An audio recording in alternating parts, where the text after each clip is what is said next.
খুব ছোট্ট ক্লাস 10 অবধি কো এডুকেশন একটি স্কুল। এখানে শিক্ষিকাদের মাসিমণি এবং শিক্ষকদের স্যার বলে সম্বোধন করার নিয়ম ছিল। খুব ডিসিপ্লিনড একটা স্কুল, কিন্তু আমাদের ডিসিপ্লিন শেখায় কার সাধ্য। তখন ক্লাস 8। আমাদের ক্লাসের একজন বন্ধু যে একটু হালকা টেরা ছিল, তাকে আমরা কি অদ্ভুতভাবে পদ্মলোচন বলে রাগাতাম। সেদিনও টিফিনের সময় তার ব্যতিক্রম ছিল না। তাকে নিয়ে রাগানো, হাসাহাসি, বাবা পদ্মলোচন, সে তো এই মারে কি সেই মারে। তার মধ্যেই হঠাৎ দেখলাম সাদা ধুতি পাঞ্জাবি পরিহিত সুঠাম দেহী একজন ভদ্রলোক আমাদের পাশ দিয়ে চলে যাচ্ছেন। মনে পড়ল ওনাকে আগের দিনও ওই সময় দেখেছে, ঠিক যেই সময় আমরা বন্ধুটিকে রাগাচ্ছি, বাবা পদ্মলোচন এদিকে এসো তো। কিন্তু তার দুদিন পরেই ঘনিয়ে এলো সেই মুহূর্তটি। আমাদের স্কুলের হেড দিদিমণি, মানে আমাদের বড় মাসিমণি, সেই ভদ্রলোককে নিয়ে আমাদের ক্লাসে ঢুকলেন এবং বললেন, ইনি আজ থেকে তোমাদের জিওগ্রাফি পড়াবেন। ইনি তোমাদের জিওগ্রাফি টিচার। এনার নাম পদ্মলোচন। না, তারপর তার পদবি শোনার মতো অবস্থায় কেউ ছিলাম না। কোমায় যেতে যেতে দেখলাম সেই বন্ধুটিকে, যাকে আমরা পদ্মলোচন বলে রাগাতাম, সে সগর্বে আমাদের দিকে তাকিয়ে মিটিমিটি হাসছে। আমরা নিশ্চিত ছিলাম উনি আমাদের সেই ব্যঙ্গাত্মক কথা শুনেছেন, কিন্তু কখনো সেই কথা নিয়ে তিনি একটি কথাও আমাদের বলেননি, বা এই নিয়ে আমাদের বোঝাতেও আসেননি। পরবর্তীকালে উনি আমাদের বড় প্রিয় স্যার হয়ে উঠেছিলেন। সুচিন্ত স্যার আমাদের ফিজিক্স পড়াতেন, বাংলা মিডিয়ামে ভৌত বিজ্ঞান। তিনি সবসময় ফিজিক্সে ডুবে থাকতেন। কখনো তিনি ডাস্টার ব্যবহার করতেন না। বোর্ডে লিখে যা কিছু বোঝাতেন, কি অবলীলায় হাত দিয়ে মুছতেন।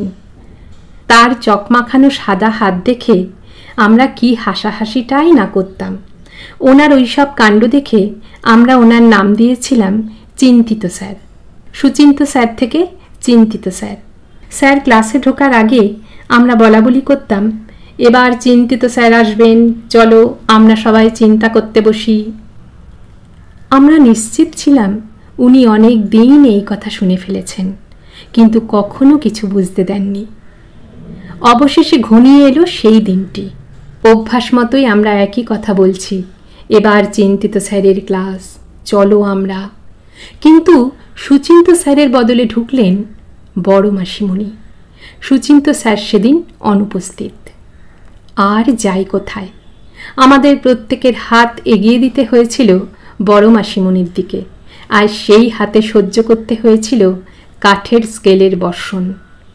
আমরা অনেকেই দেখেছিলাম বড় মাসিমণির টেবিলের ড্রয়ারে অনেক কাঠের স্কেল রাখা থাকত। কারো কোনো অন্যায় দেখলে তিনি সেই কাঠের স্কেলের সদ্ব্যবহার করতেন। একটা ভেঙে গেলে আরেকটা। খুব রাগ হতো তখন।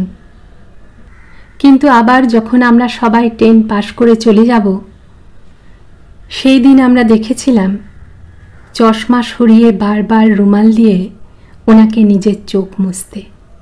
প্রত্যেক টিচারের চোখে জল দেখেছিলাম যখন আমরা এক এক করে ওনাদের পায়ে হাত দিয়ে প্রণাম করেছিলাম।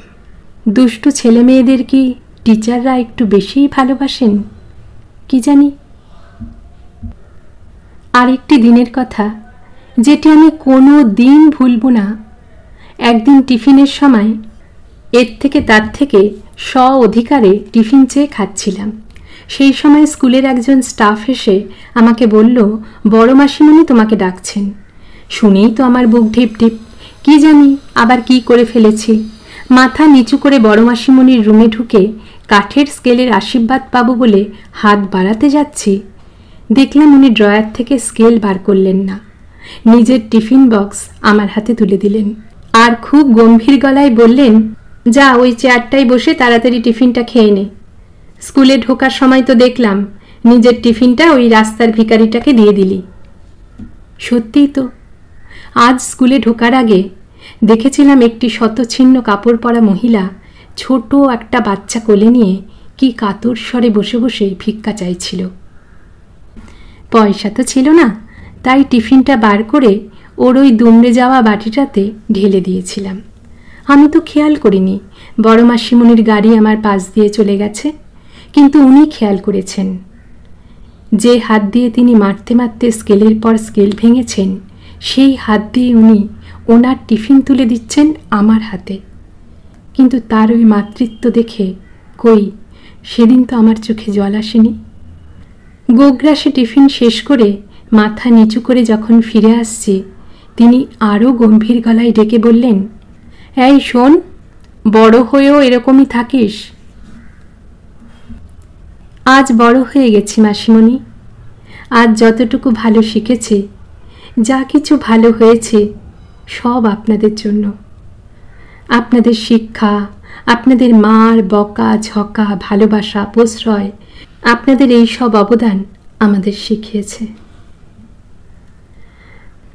আজ মন বড় বিষণ্ণ হয় সেই সব ফিরে না পাওয়া দিনগুলোর কথা ভেবে, চোখ ভিজে ওঠে সেই দিনের সেই মাতৃত্বের কথা ভেবে।